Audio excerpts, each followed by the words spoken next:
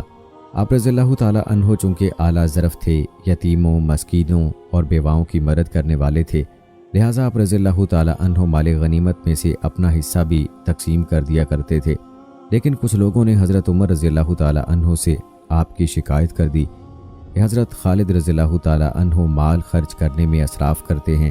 اس سے پہلے بھی جب حضرت خالد بن ولید رضی اللہ تعالی عنہ کی شکایتیں حضرت عمر رضی اللہ تعالی عنہ تک پہنچی تھیں تو آپ رضی اللہ تعالی عنہ نے ان کو سپہ سالارے کے عہدے سے معزول کر دیا تھا۔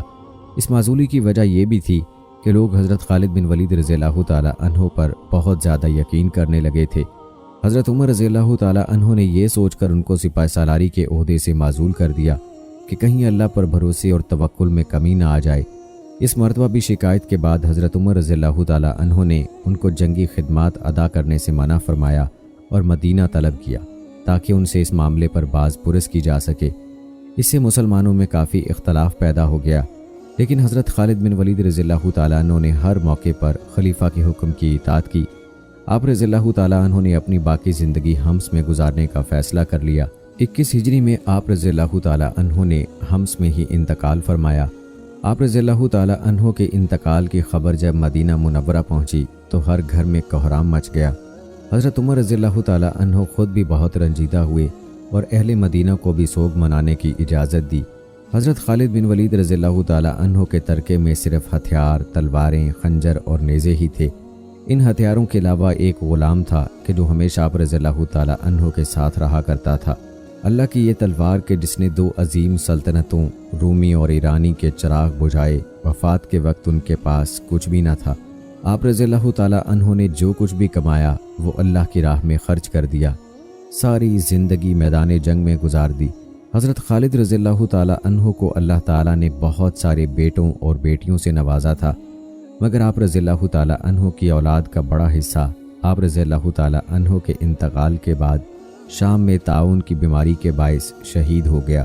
حضرت ابو عبیدہ رضی اللہ تعالیٰ عنہ بھی اسی طاعون کی بیماری سے شام میں شہید ہوئے تھے۔ حضرت خالد رضی اللہ تعالیٰ عنہ کی جنگی فتوحات کے بارے میں صحابہ رضی اللہ تعالیٰ عنہ نے گواہی دی کہ ان کی موجودگی میں ہم نے شام اور عراق میں کوئی بھی 2 جمعے ایک شہر میں نہیں پڑھے اور اگلا جمعہ نئے فتح کیے ہوئے شہر میں ادا کرتے، یعنی ہر 2 جمعوں کے درمیانی دنوں میں ایک شہر ضرور فتح ہوتا تھا۔ بڑے بڑے جلیل القدر صحابہ نے حضور اکرم صلی اللہ علیہ وآلہ وسلم سے حضرت خالد رضی اللہ تعالیٰ عنہ کے روحانی تعلق کی گواہی بھی دی۔ حضرت ابو طلحہ رضی اللہ تعالیٰ عنہ نے حضرت خالد بن ولید رضی اللہ تعالیٰ عنہ کی وفات کے بعد صحابہ کو واقعہ سنایا کہ آپ رضی اللہ تعالیٰ عنہ کو ایک بار 40 مجاہدین کے ساتھ رومیوں کے علاقے میں بھیجا گیا۔ وہ سب رومیوں کے بہت بڑے لشکر کے نرغے میں آ گئے۔ صورتحال بہت کشیدہ ہو گئی۔ اس موقع پر حضور صلی اللہ علیہ وآلہ وسلم حضرت ابو عبیدہ رضی اللہ تعالیٰ عنہ کے خواب میں تشریف لائے اور فرمایا کہ فلاں جگہ خالد بن ولید رضی اللہ تعالیٰ عنہ پریشانی میں ہیں، جاؤ ان کی مدد کرو۔ حضرت ابو عبیدہ رضی اللہ تعالیٰ عنہ اپنے لشکر کے ہمراہ وہاں گئے اور ان کی مدد کی۔ یہ حضور صلی اللہ علیہ وآلہ وسلم کے ساتھ آپ رضی اللہ تعالیٰ عنہ کے روحانی تعلق کی صرف ایک مثال ہے۔ حضرت خالد بن ولید رضی اللہ تعالیٰ عنہ نے حضور صلی اللہ علیہ وآلہ وسلم کے بال مبارک کے جو آپ رضی اللہ تعالیٰ عنہ نے حج کے موقع پر سنبھال لیے تھے، حضور صلی اللہ علیہ وآلہ وسلم کے بال مبارک کو اپنی ٹوپی میں پرو رکھا تھا۔ یوں حضور صلی اللہ علیہ وآلہ وسلم کا لمس ہمیشہ آپ رضی اللہ تعالیٰ عنہ کے ہمراہ رہا۔ وہی لمس ان کی اصل طاقت تھی کہ جس کا وہ خود بھی اعتراف کرتے تھے۔ حضرت خالد بن ولید رضی اللہ تعالیٰ عنہ کی زندگی پر نظر دوڑائی جائے اور اس بات کا جائزہ لیا جائے کہ وہ کون سے عوامل تھے کہ جن کی وجہ سے قبیلہ قریش کا ایک جنگجو عالم اسلام کا ایک عظیم سپہ سالار، کمانڈر اور عسکری حکمت ساز بنا، تو یہ بات سامنے آتی ہے کہ ان کی جنگی حکمت عملی بہت غیر معمولی تھی۔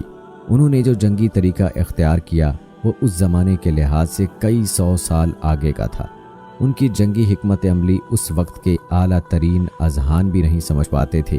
ان کی ذاتی دلیری، جرت، شجاعت، بہادری، خطرات میں کود پڑنے کی عادت، جنون اور عشق کی حد تک یہ شوق کہ وہ اللہ کی راہ میں جہاد کریں، وہ تمام عوامل تھے کہ جنہوں نے آپ رضی اللہ تعالیٰ عنہ کو سیف اللہ بنا دیا۔ بعض کتابوں میں تو یہ بھی ہے کہ آپ رضی اللہ تعالیٰ عنہ صاحب کشف و کرامت مجاہد تھے۔ اس سے بڑی کرامت اور کیا ہو سکتی ہے کہ انہوں نے 60 مجاہدین کے ساتھ 60,000 کے لشکر پر حملہ کرنے کا فیصلہ کیا۔ وہ کون سے ایسے راز تھے کہ جو ان لوگوں کو معلوم تھے اور آج کے تاریخ دان ان سے ناواقف ہیں؟ وہ کون سی ایسی قوتیں تھیں کہ جو ان کے ساتھ کام کرتی مگر آنکھوں سے نظر نہیں آتی تھیں؟ اگر ایسی قوتوں کا کوئی وجود نہ ہو تو بظاہر 60,000 کے لشکر کے مقابلے میں 60 مجاہدین لے کر جانے کا فیصلہ مجذوبیت کے سوا کچھ نہیں ہو سکتا۔ لیکن حضرت خالد بن ولید رضی اللہ تعالیٰ عنہ کو معلوم تھا کہ ان کی پشت پر کون سی روحانی قوتیں کار فرما ہیں۔ اس کے بعد کی اسلامی تاریخ پر نظر دوڑائی جائے تو وہ تمام غازی کہ جن کی تاریخ میں نام سنہرے حروف سے لکھے گئے اور جنہوں نے سلطنتوں کو فتح کیا، وہ صرف ظاہری اسباب پر بھروسہ نہیں کرتے تھے بلکہ کچھ غیر معمولی روحانی قوتیں بھی ان کا ساتھ دیتی تھیں۔ یہی عنصر جنگ میں فیصلہ کن کردار ادا کرتا تھا۔ حضرت خالد بن ولید رضی اللہ تعالیٰ عنہ وہ پہلے مجاہد تھے کہ جنہوں نے عالم اسلام کی سرحدیں جزیرہ عرب سے باہر پھیلانے میں اہم ترین کردار ادا کیا۔ آپ رضی اللہ تعالیٰ عنہ کے بعد آنے والے سینکڑوں غازی آپ رضی اللہ تعالیٰ عنہ کے نقش قدم پر چلے۔ یوں عالم اسلام کی سرحدیں وسیع سے وسیع تر ہوتی چلی گئیں۔ ان تمام لوگوں کے ساتھ جنگی حکمت عملی، دلیری، بہادری اور شجاعت جیسی خصوصیات وابستہ تھیں۔ ایک اور قدر مشترک روحانی قوت تھی کہ جو ان کو مزید پراسرار بناتی تھی۔ عالم اسلام میں آج بھی اگر کوئی وجود تبدیلی لانا چاہتا ہے تو جب تک کہ اس کے وجود میں وہ پراسرار عنصر شامل نہیں ہوگا جو ان عظیم لوگوں کا خاصہ ہے۔ دوستو، اس دور میں خالد رضی اللہ تعالیٰ عنہ کی ٹکر کا کون سا ایسا سالار تھا جس نے اسلام کو ارض شام، اردن اور فلسطین تک پھیلا دیا ہو؟ بیت المقدس کا فاتح جو کوئی بھی تھا، اس میں کسی شک و شبے کی گنجائش نہیں کہ خالد رضی اللہ تعالیٰ عنہ نہ ہوتے تو بیت المقدس کی فتح اتنی آسان بھی نہ ہوتی۔ عمر رضی اللہ تعالیٰ عنہ ذاتی طور پر جانتے تھے کیسر و کسریٰ کے خلاف بعض فتوحات اس لیے ممکن ہو سکی تھیں کہ خالد رضی اللہ تعالیٰ عنہ نے غیر معمولی طور پر دلیرانہ فیصلے کیے تھے۔ ابو عبیدہ رضی اللہ تعالیٰ عنہ ٹھنڈے مزاج کے سالار تھے۔ اگر خالد رضی اللہ تعالیٰ عنہ ان کے ساتھ نہ ہوتے تو رومیوں کے خلاف اتنی تیزی سے اتنی زیادہ کامیابیاں حاصل نہ کی جا سکتی۔ خود عمر رضی اللہ تعالیٰ عنہ خالد رضی اللہ تعالیٰ عنہ کے معترف تھے، لیکن عمر رضی اللہ تعالیٰ عنہ کو جب خالد رضی اللہ تعالیٰ عنہ کے خلاف ایک ایسی بات کا پتہ چلا جو اسلام کی روح کے منافی تھی اور جسے عمر رضی اللہ تعالیٰ عنہ نظر انداز بھی کر سکتے تھے، تو انہوں نے فوری کارروائی کا حکم دے دیا۔ عمر رضی اللہ تعالیٰ عنہ نے سوچا تک نہیں کہ خالد رضی اللہ تعالیٰ عنہ کی جو قدر و قیمت ہے وہ اتنی زیادہ ہے کہ یہ چھوٹا سا الزام ہضم بھی کیا جا سکتا ہے۔ بعض مورخوں نے لکھا ہے کہ عمر بن خطاب رضی اللہ تعالیٰ عنہ نے مسند خلافت پر بیٹھتے ہی تمام دستوں میں ایک ایک دو دو مخبر رکھ دیے تھے جو سالاروں اور دیگر عہدیداروں کی ذاتی سرگرمیوں پر نظر رکھتے تھے۔ جب شام میں امن و امان ہو گیا اور خالد رضی اللہ تعالیٰ عنہ کو کنسرین کا حاکم بنا دیا گیا، عمر رضی اللہ تعالیٰ عنہ کو مدینہ میں اطلاع ملی کہ خالد رضی اللہ تعالیٰ عنہ نے ایک شاعر کو جس کا نام عشس بن قیس تھا 10,000 درہم صرف اس لیے انعام کے طور پر دیے ہیں کہ اس نے کنسرین میں جا کر خالد رضی اللہ تعالیٰ عنہ کی فتوحات کو خراج تحسین پیش کرنے کے لیے ایک قصیدہ پڑھا تھا۔ عشس بن قیس بنو قندہ کا سردار تھا۔ اس نے شاعری اور مدح سرائی کو پیشہ بنا لیا تھا۔ وہ اور اس جیسے چند اور شاعر سالاروں اور حاکموں وغیرہ کے ہاں جاتے، قصیدہ پڑھتے اور تحفے تحائف اور انعام و اکرام وصول کرتے تھے۔ اس ضمن میں عشس کنسرین خالد رضی اللہ تعالیٰ عنہ کے ہاں جا پہنچا۔ خالد رضی اللہ تعالیٰ عنہ امیر ماں باپ کے بیٹے تھے، انہوں نے غربت دیکھی ہی نہیں تھی، شہزادوں کی طرح پلے بڑے تھے۔ یہ تو ان کی عظمت تھی کہ صحیح معنوں میں شہزادہ ہوتے ہوئے انہوں نے آدھی عمر میدان جنگ میں پیش قدمیوں میں زمین پر سوتے اور گھوڑوں کی پیٹھ پر گزاری تھی۔ وہ طبعاً خوش ذوق تھے، فیاض تھے اور ہر حسین چیز کے دلدادہ تھے۔ انہوں نے اس شاعر کو جو انعام دیا تھا وہ اپنی جیب سے دیا تھا۔ اس وقت سالار اس سے زیادہ امیر ہوتے تھے، جس کی وجہ یہ تھی کہ دشمن کے جس سالار کو وہ ذاتی مبارزت میں شکست دیتے تھے ان کے تمام تر مال و دولت کے وہ خود حقدار ہوتے تھے۔ اس کے علاوہ انہیں مال غنیمت میں سے بھی حصہ ملتا تھا۔ خالد رضی اللہ تعالیٰ عنہ نے دشمن کے بے شمار سالاروں کو ذاتی مقابلوں میں قتل کیا تھا۔ ان کے مال و اموال خالد رضی اللہ تعالیٰ عنہ کے حصے میں آئے تھے۔ تاریخ گواہ ہے کہ خالد رضی اللہ تعالیٰ عنہ نے اتنا مال و دولت اپنے پاس رکھا ہی نہیں تھا۔